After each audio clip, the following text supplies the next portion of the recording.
Okay, hi, welcome back to the channel.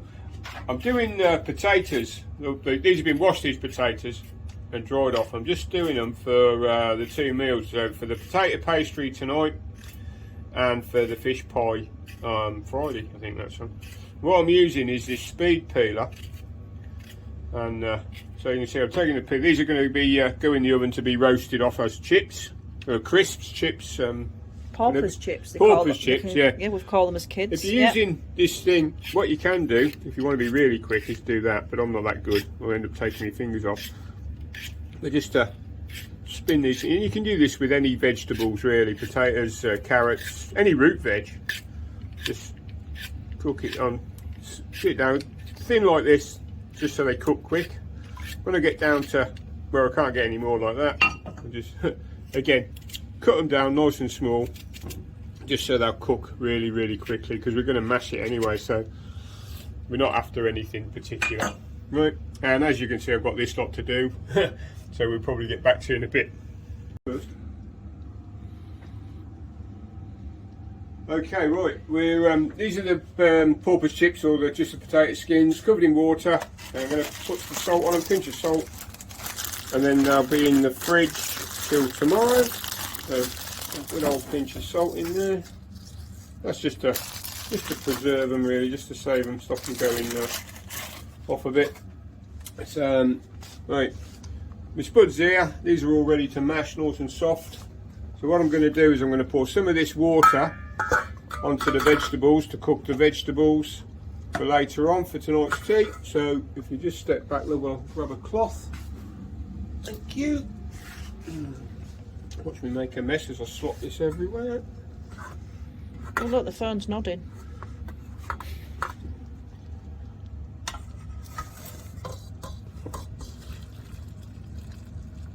Oh, look at all that lovely potato starch in there. We'll get that back on the heat, even though the ring's turned off.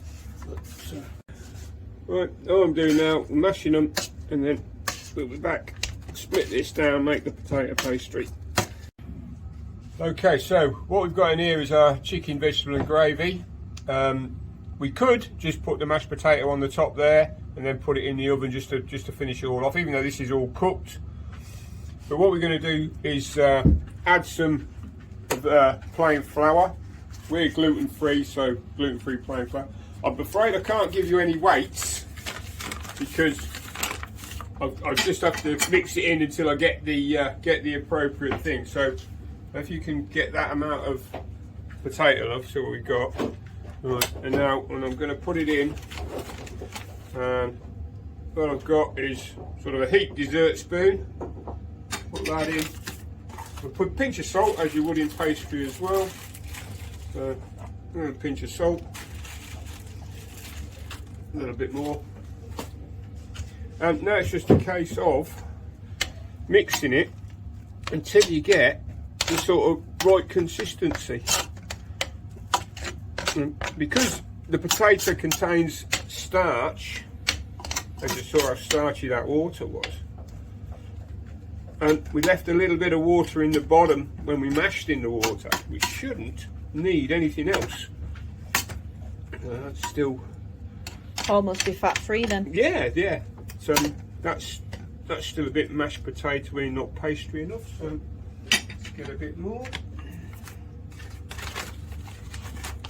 So you're going to keep spooning it in one spoon at a time till you get the right texture. Yeah, mix it in until rather than a weight. Right texture, yeah.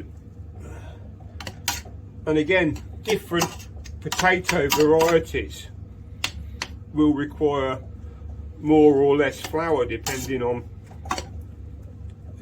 obviously on the starch content. What about if you use self-raising flour? You'd have a big puffy pastry lid. Yeah, it'd probably try and puff up as it. As it's a wartime recipe, we're not putting a base on the bottom of the chicken pie. It's literally a tiny bit of chicken left from chicken thigh bones, leftover vegetables from last night, a little bit of gravy, and we're just going to put a pastry and potato top on. Right, again, I'm going to put one more in. And we'll go from there, and then I'm going to have to revert to the old Mark 1 fingers to get working it. I'll just pause this for now till you've got to the right consistency ready for them. We'll okay, put the camera back on. Okay, well, so I've put in 3 heaped spoons of the flour into my potato mix, and I've got this amount of potato pastry. What I'm going to do with this is cut it in half, because there's more than enough to cover our pie dish. And then rest I should probably add perhaps a little bit of chorizo and some onion, maybe a little bit of cheese, and just make some small pâtés to fry off for breakfast in the morning. So anyway, right, so this is our potato paste. This could easily be rolled out, but I don't want to make too much of a mess, so all I'm going to do is just flatten it into my hands. Move that over there, move that one on there. Just flatten it into my hands to get that sort of shape, and literally just